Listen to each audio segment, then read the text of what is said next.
बार की बात है, हरे भरे पन्ना जंगल में दो खास दोस्त रहते थे।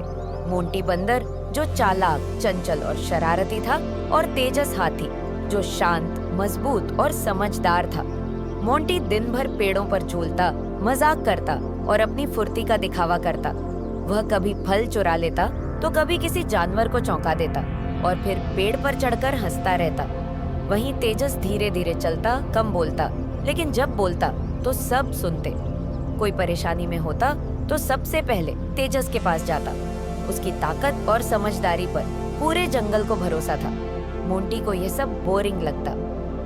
ये हाथी तो बस चलता रहता है, मोंटी तोते से बोला। ना झूलता है ना दौड़ता है, फिर सब इसकी इतनी इज्जत क्यों करते हैं? तोते ने धीरे से कहा। क्योंकि वो हमेशा सबकी मदद करता है। मदद? मोंटी हंसा। मैं भी कर सकता हूँ, मैं तो उससे कहीं ज्यादा तेज हूँ। एक दिन जंगल में जोरदार तूफान आया। आंधी चली, पेड़ गिर गए और नदी में बाढ़ आ गई। छोटे जानवरों के घर डूब गए। हर तरफ हड़कंप मच गया। मोंटी चिल्लाया, चिंता मत करो, मैं सबको बचाऊंगा। वह इधर उधर कूदने लगा, पर जैसे ही उसने एक छोटे साई को उठाने की कोशिश की, वह फिसल गया। कीचड़ में एक गिलहरी को खींचने की कोशिश की, लेकिन फंस गया। फिर खुद ही बाढ़ में बहने से बाल बाल बचा।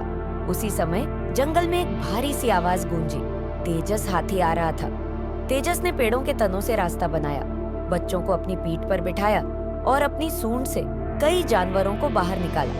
धीरे लेकिन ठोस कदमों से वह हर किसी की मदद करता गया, बिना शोर के, बिना घमंड के। मोंटी एक पेड़ पर बैठकर ये सब देखता रहा। वह भीगा हुआ था, थका हुआ था और शर्मिंदा भी। तूफान के बाद जब सब शांत हुआ, मोंटी धीरे धीरे तेजस के पास गया। मुझे माफ करना, मोंटी बोला। मैं सोचता था कि तेज और होशियार होना ही सब कुछ है, पर आज आपने जो किया वो मैं नहीं कर पाया। तेजस मुस्कुराया। मोंटी, फुर्ती और समझदारी भी जरूरी है, पर सच्ची ताकत तब दिखती है जब हम दूसरों की मदद करें, चुपचाप, बिना किसी दिखावे के। तुम्हारे पास भी ताकत है, बस सही तरीके से इस्तेमाल करना सीखो। उस दिन के बाद मोंटी में बदलाव आया। वह अभी झूलता, हंसता, लेकिन साथ ही अब वह दूसरों की मदद करता, ध्यान से सुनता और समझदारी से काम लेता। जंगल ने अब एक और हीरो को देखा, जिसकी ताकत अब शरारत नहीं, सेवा थी। नीति कथा, मोरल: सच्ची ताकत दिखावे में नहीं, दूसरों की मदद करने में होती है।